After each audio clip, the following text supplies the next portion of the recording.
1 KG পরিমাণ গরুর মাংস নিয়েছি। এই গরুর মাংসের মধ্যে এখন আমি সব মশলাগুলো আগে দিয়ে দিব। এখানে আমি 1 টেবিল রসুন বাটা, 1 টেবিল চামচ পেঁয়াজ বাটা, এটা 1/4 কাপের মতো,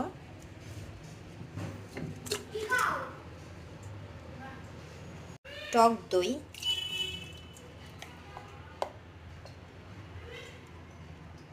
এখানে যে মশলাগুলো আছে সেই মশলাগুলো এখানে ধনিয়া গুঁড়া, জিরার গুঁড়া, মরিচের গুঁড়া 1 টেবিল চামচ করে, আর জয়ফল জয়ত্রীর গুঁড়া এখানে। আর একটা ইম্পর্ট্যান্ট জিনিস হচ্ছে সরিষার তেল। যে সরিষার তেল ছাড়া আসলে তেহারির মাংসটা অত মজা হয় না।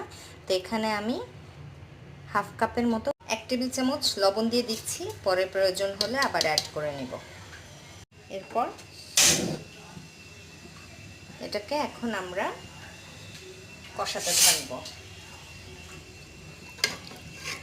আমি এখন যে আলুগুলো কেটে রেখেছিলাম বলতে তেহারির জন্য আলু কেটেছি, কারণ তেহারিতে আলু না হলে আমার বাসায় আবার হয়ই না। তো সে আলুগুলো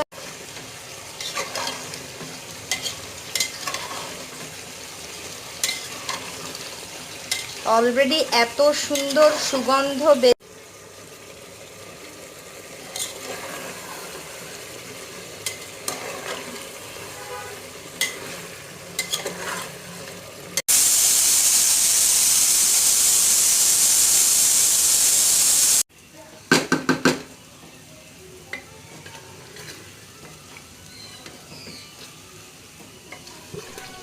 এদিকে আমার মাংস অলমোস্ট ডান।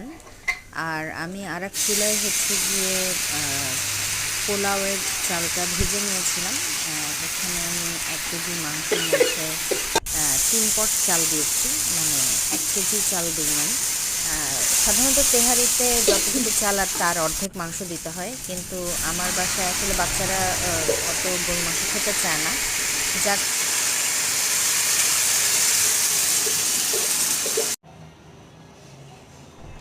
এর জন্য মাংস আর চালের পরিমাণটা একটু বেশি দিয়েছি, মানে 3 পট চালের মধ্যে 1 কেজি মাংস এরকম আর কি। আর সাথে তো আলু আছে।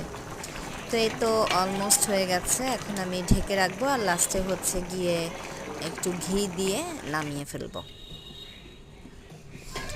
এই যে আমার তেহারি একদম হয়ে গেছে।